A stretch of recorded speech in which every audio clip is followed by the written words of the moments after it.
لوگ کہتے ہیں نا ترقی چاہیے، کامیابی چاہیے، برائٹ فیوچر چاہیے. خدا کی قسم جس کے ماں باپ اس سے راضی ہے نا، جس کے ساتھ ماں باپ کی دعائیں ہیں، اس کو پھر ترقی سے کوئی نہیں روک سکتا. اس کے بیڑے پار ہی ہونے ہیں. اور ساری دنیا واہ واہ کر رہی، ماں باپ پریشان ہے، وہ برباد ہی ہونا ہے. ماں باپ کو تنگ نہ کرو، بالخصوص ماں کی قدر کرو. ماں کا کوئی نیبل بدل نہیں. اور یہ دعا دے دے تو بندہ کدھر پہنچ جاتا ہے. اچھا پھر آج کل ایک اور ٹرینڈ چلا ہے، کسی بھی طرح کا زندگی میں مقام بڑھ گیا نا، مشہور ہو گیا، اب وہ ماں باپ پر بھی روک جما رہا ہوتا ہے. پتہ نہیں میں کتنا بڑا آدمی ہو گیا ہوں، اب میں آپ کی خدمت کہاں سے کروں گا بھائی، ٹائم ہی کہاں ہے میرے پاس. ان کو کبھی یہ روم مت جمانا. ارے آج اگر کچھ بن بھی گئے ہو نا، یہ انہی کی دعائیں تھی، اور ان کو کہہ رہے ہو بڑا آدمی ہو گیا. حضرت موسیٰ کلیم اللہ علی نبینا علیہ الصلوۃ والسلام، کتنا بڑا مرتبہ ہے. اور آپ نے ایک بار اللہ کریم کی بارگاہ میں عرض کیا، مولا مجھے جنت میں اپنا پڑوسی دیکھنا ہے. ارشاد کیا ہوا کہ اے موسیٰ، جنت میں تیرا جو پڑوسی ہے وہ ایک فلاں علاقے کا کسائی ہے. آپ حیران ہو گئے، آپ نے کہا مولا مجھے ملنا ہے. ایڈریس بتایا گیا، آپ چلے گئے وہاں پر. ایک نوجوان نے دروازہ کھولا، آپ اندر گئے. گھر میں گئے تو دو بوڑھے ماں باپ، بوڑھی شخصیات تھی. انہوں نے حضرت موسیٰ کو دیکھا، آپ کی رسالت کی گواہی دی، اور دونوں دنیا سے چلے گئے. وہ نوجوان کسی کام سے گیا، جب واپس آیا اپنے دونوں والدین کو دیکھا کہ دونوں کا انتقال ہو گیا ہے. تو کہا ہو نہ ہو آپ حضرت موسیٰ علیہ السلام. حضرت موسیٰ نے کہا میں نے تو نہیں بتایا کہ میں کون ہوں، تمہیں کیسے پتا چلا؟ کہ میرے ماں باپ روزانہ دعا کرتے تھے کہ یا اللہ اس وقت تک موت نہ دینا جب تک حضرت موسیٰ کا دیدار نہ کر لیں. آپ ہمارے گھر آئے ہیں، آپ کو انہوں نے دیکھا ہے، یہ چلے گئے دنیا سے، آپ ہی حضرت موسیٰ. حضرت موسیٰ نے فرمایا بتاؤ کچھ اور بھی دعا کرتے تھے؟ کہاں میں اپنے بوڑھے ماں باپ کیونکہ چبا نہیں سکتے تھے، روز ان کو دیوالے چبا چبا کر کھلاتا تھا. اور جب بھی کھانا کھلاتا تھا نا، میری ماں دعا کرتی تھی یا اللہ میرے بیٹے کو جنت میں موسیٰ کا پڑوسی بنا دینا. حضرت موسیٰ کہتے بیٹا تیری ماں کی دعا قبول ہو گئی ہے، تو ہی جنت میں میرا پڑوسی ہے. یہ ہے ماں کی دعا، اور یہ وہ دعا ہے جو بن مانگے مل رہی ہے، جو ماں کے دل سے نکل رہی ہے. آؤ میں بتاؤں کچھ بڑے آدمی، واقعی جس کو کہتے ہیں بڑا آدمی کون ہوتا ہے. امام اعظم ابو حنیفہ رضی اللہ تعالیٰ سے بڑا تو کوئی نہیں نا، کتنے بڑے وقت کے امام ہیں.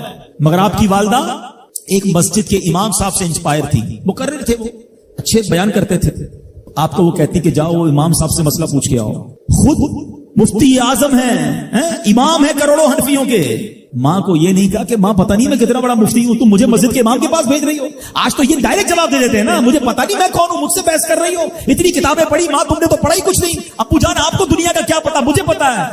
سنو امام اعظم، یہ ایسے نہیں بنتے بڑے لوگ. ماں کو کہتے ٹھیک ہے ماں، مسجد کے امام کے پاس جاتے، اس مقرر کے پاس جاتے.